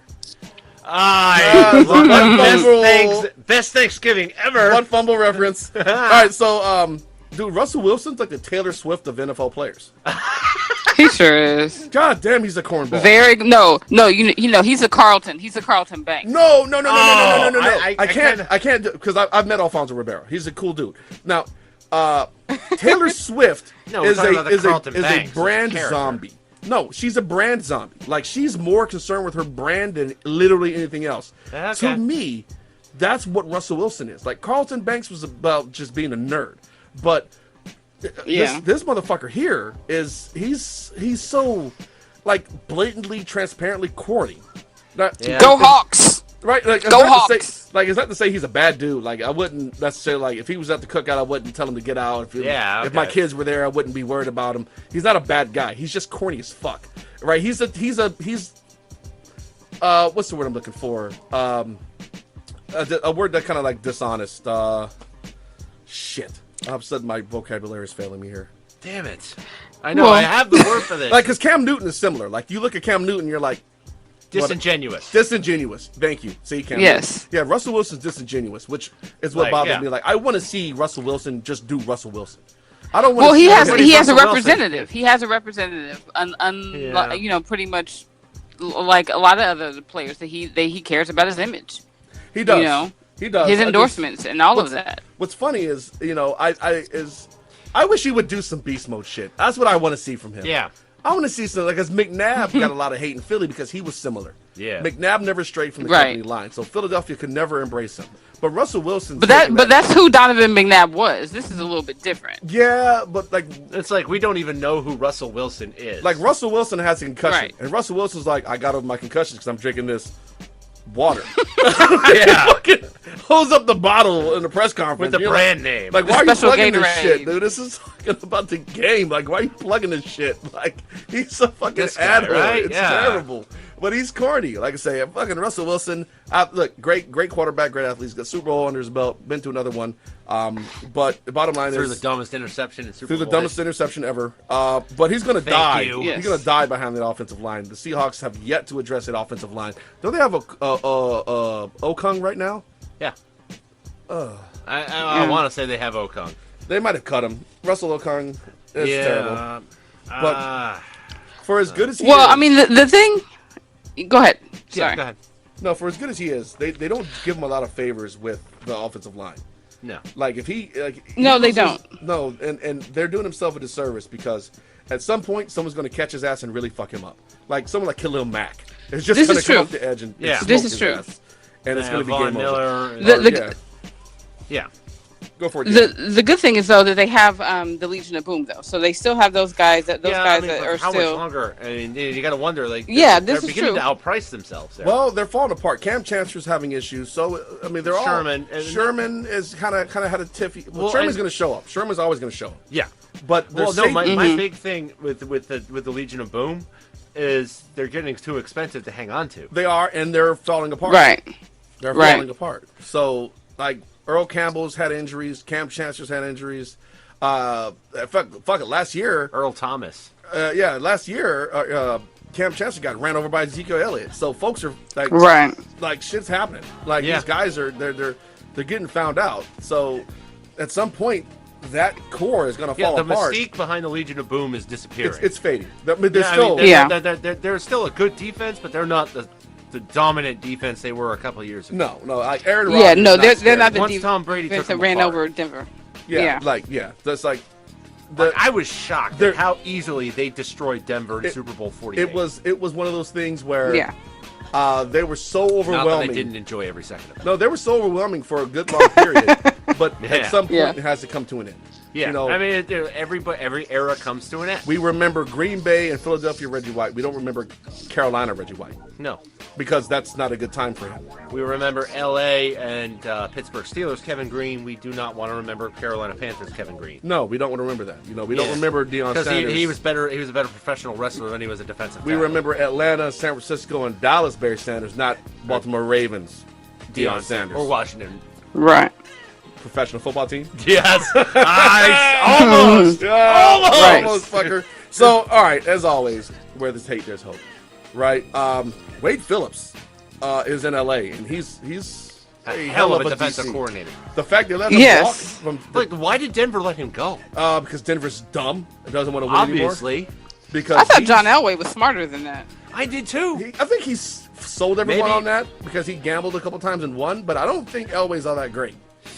Because He was put getting together ready a hell of an offense in Yeah. 2013. He was had getting- a hell of a defense in 2015. Dude, they were getting ready to pay the fuck out of Brock Osweiler. Houston just wanted him more. Yeah. Yeah, you forget about that. He was going to pay But the then, shit out of like, Brock Osweiler. and then Elway came to his senses. Like, you know what? Fine, go ahead. No, Houston just outbid him. Yeah, That's just what it but is. Wade. Hell of a Well, but here's the defensive thing: Wade still has to have something to work with, Aaron and Donald. it's like the best coach. They've got the talent Rams. there. The Rams have some defensive talent. The Rams are just They're a dumpster fire on offense. Oh yeah, they're offensively anemic, which puts their defense in a bad spot. Like I don't Although care. Todd Gurley can drag that team to a few more wins. Not at this point because they need something to take the pressure off Todd Gurley. He's a complimentary piece. He's not your centerpiece. Yeah, Yeah. Jared Goff needs to show he can be a professional athlete. Yeah, Goff needs to show that he's whatever. Goff sucks. Yeah, but just be mediocre this year, please. please just elevate yourself to mediocre and that's just But then, Maybe we might get one more game out of that. yeah, just Why just- is there hope in San Francisco? because eventually the season will end. Yeah, That's it. Like there's nothing to look forward to in San Francisco right because now. Jed York is your owner. Yeah. He will continue to screw your franchise and drive away great coaches. But you do have John Lynch as your GM. and he did pull off the Trubisky. He did pull up the fleecing. Trubisky fleecing from Chicago. Yeah. So what I'm saying is, you guys in San Francisco, As long as Jed keeps his hands out of it. yeah, you guys will be in good shape in the next 5-6 years. But it's going to take a while. Take a few drafts, take some free agent signings. It's going to take Seattle falling off for you guys to return to prominence. You guys won a Super Bowl not too long ago, so it's doable. Yeah. But that entire team is gone. Yeah. So you guys got to start from scratch, and you guys need an owner who's not going to do the Don Snyder thing and get a Jerry Jones thing and get his fingers all in the Kool-Aid. Don Schneider. Yeah, let your GM do what GMs do. Let your coach, get out of puberty and become a real guy, become a real man, and then you guys will be okay.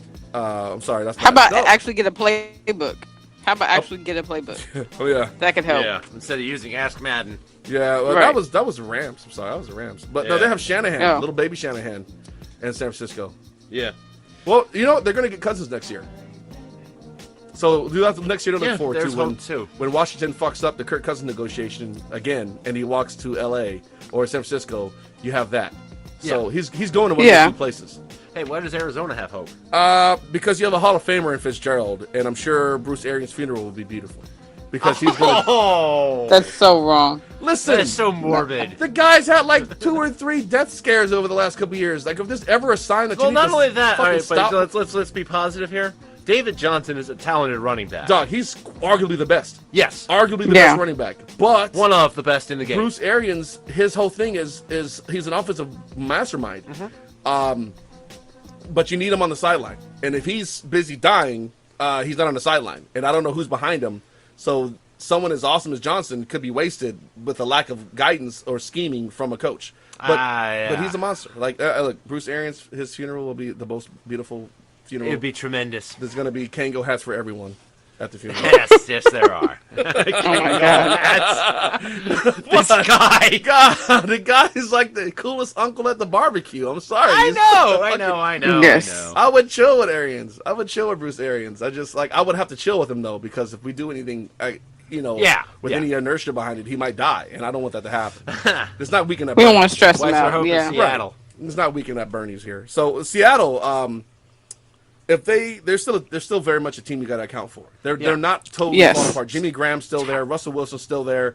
They still got a decent receiving core. The defense still Thomas a thing. Rawls, CJ Prosise, very good on the offensive side. They still got one of the Bennett brothers out there pass rushing. Michael. Yep, he's still good. So they're still a solid team. They're just not as dominant as they were during the Super Bowl the run. defense is still going to be solid. It's just it's how long can they keep that unit together? And that's going to be how long can the unit stay healthy? How long can they stay together? Yeah, I mean, the Chancellor Thomas Sherman era is probably coming to an end this season. Maybe there's been some Probably. there. Yeah. One last ride for the Legion of Boom. But you still have them. So Yeah. as long as you have that core, you'll always be competitive, always be in games, and always have a chance to make a run in the postseason. These guys are postseason veterans. They've been around, and when it's time to turn it on, they turn it on. Yeah, So exactly. I see there's- them going 10-6 and winning this. Yeah, division. there's hope in Seattle as long as those guys are there always. Yeah. and you do have Right. a good coach in Pete Carroll. Yeah, You have a good coach, Right. Pete Carroll.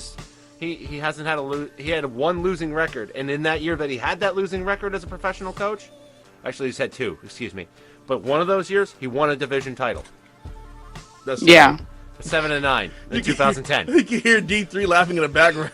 That's great, right? Yeah, well, but the only other time he had a losing record was when he was the head coach of the Jets. 1994, 6-10. that was after Kotite. No, it was pre-Kotite. Yeah. Yeah. You know, Rich Kotite has a better record than Chip Kelly. Oh, this. Well, he does. Oh, man. Like, he didn't turn into a dumpster fire until the end, but man, he was a spectacular fire. Oh, my God, was he ever. Yeah, folks are like, what the fuck is a Rich Kotite? Yeah, Google that shit. Yeah. Reference to the Jets. K-O-T-T-I-E. Yeah, Is there another T? K-O-T-I-P-E. T-I-T, whatever. Fucking Google that asshole. It didn't come up. Yeah. He was the Eagles coach and then the Jets coach. It was bad. It was terrible. But he on won a both. playoff game in Philly. He came after Buddy Ryan, and Buddy Ryan I know. never won a playoff game. He won a playoff game in Philly. So, all right, look. You're here. I'm here. Let's do this. Let's do this right now. I mean, All right, really maybe shit. even like moving from Cleveland ass motherfuckers. Dude, the fucking Rams, like, seriously? Like, your coach is like 13 fucking years old, hasn't hit puberty yet, and his mom had to sign a permission slip to let him coach his fucking team. It's like, Yes. Like, the Rams are like, what? Like, Gianni, what, the 8th most popular team in the fucking area behind... Maybe. LA Galaxy and shit. fucking, like, are they less popular than MLS and I think the only team less popular than the Rams in LA is the Chargers in LA. Sure. Maybe. I mean, And like they the playing in two a soccer basketball stadium. teams. It's I don't understand. Like, so these brain children in the NFL decided, hey, the one team that LA wants is the Raiders. Let's not do that, but let's give them these two shitty teams that nobody fucking wants. Because the Kroenke's going to build a stadium with his own money. Yes, because he's going to build a stadium and everybody's going to come, but nobody's going to come because they're the fucking Rams and nobody cared about you last time you were here. Yeah, people are still wearing Raiders hats. People are still wearing Raiders hats. I haven't seen a piece of Rams paraphernalia ever. Like, ever in my life Yeah. in LA. They were selling for about 5 minutes, and then the Cowboys beat him in the preseason. Jesus Christ, the Rams are so terrible. You know, Jared Goff is going to be that guy they do 30 for 30s on in fucking 3 years. Yeah. He's like a Marinovich. Oh People my are God. holding their breath for the Lakers season, and the Lakers probably aren't even going to make the playoffs again. They're still Right. holding I their just breath hope for the the Lakers. Lakers are a lottery team. It's bad when you got two new football teams and folks are looking forward to the dumpster fire Lakers to fucking start playing again. Exactly. Oh, this team fucking sucks. I hope it goes away.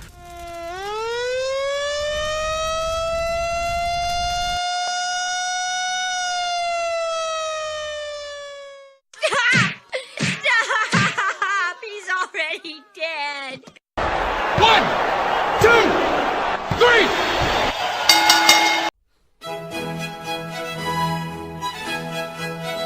Greetings, I'm Dirk Digley of the Philadelphia Digleys. And I'm Kenneth Dorksworth of the Connecticut Dorksworth. And we are here to give you Dirk Digley's shitty game time beer of the week. ladies and gentlemen, In celebration of back-to-back 100s. I made a trip down to Carolina last weekend, right? And I'm like, all right, so my D1 wants to hang out with the buddies and her besties from middle school. And I'm like, you know what? They have some really shitty beer down there that you just can't find in Maryland. So I brought back some treats. Hold on. Let's do this. Yes. This week's shitty beer of the week is motherfucking Ice House. Regular tall cans of Ice House. 5.5%. I got a 24-ounce can of fucking shittery Should here. I chug this like I'm still doing undergrad at UConn? Ice brewed for a bolder taste. For Plank Road Brewery Ice House, right? Let's hold on. Let's try this shit out, Kenny. Hold on. All right, here we go. Ugh. Ugh. Yeah. Yeah. That back plot. Yeah. Hold on. Let me try it again. Hold on. This is not enjoyable. No. No, this tastes like And yet you continue to sip. because I had to go back. Like you can't You're just. just like, wait, maybe that was a fluke. Oh, let's try this again. So, oh my god. I'm switching back to the magic hat. Hold on, it's on my tongue, on my palate. It's like, oh, ever see a dog drag its ass on the carpet? That's what this beer is doing to my palate. It's like if Budweiser hit the gym and lifted a little bit and got a little more bold, but it was still like a dipshit, an asshole. That's what Ice House tastes like. Is this made by Anheuser-Busch? Who makes this garbage? Hold on. Ice House. Is this a Miller product or is this a Budweiser product? I think it's an Anheuser-Busch. Oh yeah, it tastes like Budweiser. It's terrible. Plank Road Brewery. It's terrible. 1955. It is terrible. I'm sorry. Look. Yeah, it's not great. No. So all right, that's just an option. Is this a game? That's the only. Is this a game time beer? If only if this is the only beer your host is providing. So what you're saying is, in a pinch, this beer will do. It will do, but it does not taste great. It does not. So basically, what you're saying is, you need to already have drank several other beers Like to this, be able to enjoy this thing. You buy this one for variety, and then once you've exhausted all other options, you go to this beer. And because your palate should be soaked enough. And like by this point, you're just drunk and you're looking to maintain the buzz. I got you, and I think yes, and it's alcohol. I agree. It's not as it doesn't make you hate your soul like Natty Bo does, which is the standard for all shitty beers at this point. But at the same time, it's like when you wake up after a one night stand, you look at the woman laying next to you, and you're like, I shouldn't have done this. That's Ice House. That's Ice House. That's Ice House. Oh wow. So Gianni, I do believe you have a beverage, and what beverage would that be? I've been sipping on some Kahlua and coffee the whole time. That's All right, what I've so been that's a little unorthodox, but what I will ask is that a game time beverage? It is. It's more like, the nice little box, little bougie game time beverage, but it'll work. So It's right, the pinky finger. It's the is it pinky finger. I was going to ask about the pinky finger. Nice. Yes, it's the pinky finger. All right, so pinky fingers out. This is the classy kind of football connoisseurs beverage right. of choice during the game. Nice. That's right. In the box. In With my feet kicked up. nice, Chilling. nice. So this is a game on, and maybe one or two guests, not really at the stadium experience, but from the home. Right. Just there's a roaring fireplace in the background. maybe some classical music playing in the background. You've got as well. the football volume on low. On low as you engage Exactly. in some very intelligent Did you conversation. hear about the stock market this Well, weekend? I did invest for Microsoft after that latest fiasco with Windows. I know those rapscallions. Yes. Oh, those knaves. Those knaves. So, all This right, is like the Dukes from the Trading Places, like sort of drink. That's all right. what that is. So, coffee and Kahlua. Good for Yes. good for a low key game experience. And Ice House, good enough to be the last beer available. That's basically where we are with that. That's how we are. That's how we are. So, hot take. Hot take alert. Hot take. alert. Hot take. Hot takes. All right. So, ladies first. Yes. Let's do ladies first. We are gentlemen here on Dirt Digglers Shitty Sports Show. Gianni, do you have a particular shitty hot take you want to share with us?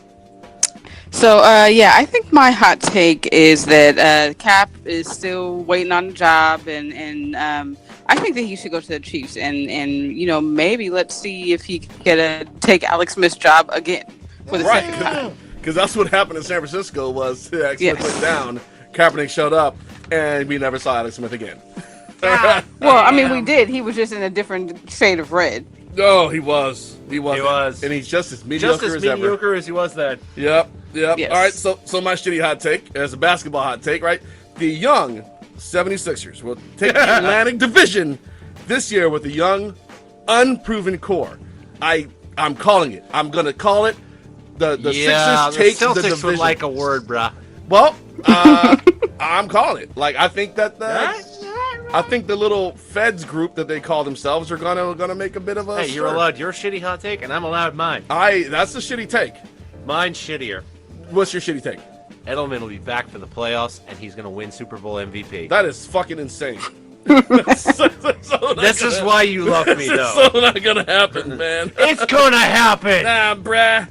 11 catches, 139 yards, Super Bowl MVP, 2 touchdowns, and the Patriots win their 6th. Bite me. Well, no. Will he do it from a wheelchair? Maybe. I mean, he'll have a brace on. It'll be interesting. Yeah, he'll be barely cleared in time for the playoffs. What they'll do is they'll just attach a yellow flag to him, so anytime someone touches it, it automatically falls, so they get the penalty. So it's like Rick Sanchez with the snake in the leg. Yeah, like, let's keep a leg snake. I do it because, it scares people, but it's a little bit less hostile than vaporizing. Yeah, right. So, all right, that's it. That's the show. It was absolute pleasure to have you Gianni, on. thank you for coming out and being with us today. Thank you for having me. It's great. It's awesome. We look forward to maybe having you on the show again. Yeah. Yeah, that'd be awesome. Great. We'd love to have you again. We love your input. Working up to the shows throughout all the shows. We love the fact you helped us out with all that. As always, please subscribe. Subscribe to us on YouTube. We're on YouTube. Tell your friends. Google, go into YouTube and search for Dirt Digglers Shitty Sports Show. And boom, you should see us pop up. So we're awesome. There's a red button that says subscribe. If it's not red, that means you've already subscribed and you're awesome. Yeah. All right. Hit us on Mixcloud, right? Once again, follow us, subscribe. We're on Twitter as well. Look for Dirt and Dork, right? Look for us. We're on Twitter. We're on Instagram. Hit us up. Follow us. Do we really need to go to Snapchat? I'm not on Snapchat. I am, but I don't use it. I don't. We're gonna learn how to use Snapchat. D1 uses Snapchat, so I kind of stay away from it. we're gonna have to consult with the younger generation. I'm gonna ask my kids how that works. Yeah, let's ask your kids. Yes. But also, follow us. We're on Facebook, right? Dirt Diggler Shitty Sports Show, but the I in shitty is a 1 because Facebook won't let us do that because they suck. Yeah, they suck for more reasons than that. They made me change my name. So I couldn't use Dirt Diggler as a name. What up, J Mark? Fuck that. Yeah. So also, as usual, you can hit us up with email, your hate mail, whatever, at dirtdiggler2023@gmail.com. Seriously, send your correspondence. You got takes you want to share. You got anything you want to share. And you can also hit Kenny on his. At kmp278gmail.com. And send me your Patriots hate. Send me your Red Sox hate. Send me your Celtics hate. Send me your Bruins hate. Send me the fact that you hate the fact that the Bruins aren't going to pay David Pasternak more than anybody else on the team because they need to keep that guy. Because it's been a shitty 48-hour period for Boston sports. I mean, the Red Sox got killed. We've got Edelman going down for the year, and this IT4 trade might be going out. So send me your hate. The Red Sox are currently being killed as well in today's game. Shut your mouth, Wang Chung. It's 6-0. So it's not good. Yeah, that means 35-9 in the last 3 games. That's a beating. That's industrial grade. That's some tall can of ass whooping right there. You just let me just have another sip of this tall can of ice house. I'm not touching this fucking ice house again. I'm gonna pour this shit out. This is what's getting me through. Oh my God. And you're still sipping. I'm not. He's sipping. Fine. I'm not drinking this garbage. This is bullshit. I got better things to do, man. Fuck this. So, hey, Gianni, you got anything you want to say before you go? I run an organization called IndieFem. Check that out, indiefem.com. And we're out here for the ladies. Yeah, I got my daughters a couple of shirts. They look really nice. Yeah. Yes. Yeah, they look really nice. They like the shirts, and I support that. Kenny, you got anything you want to share? Yes. I already shared it. I'm good. All right. So, hey, for me, as always, it's been real. It's been fun. It's been real fun. Dirt Diggler. And the Dork. And Gianni, right? Yes. Ow. Out. Out.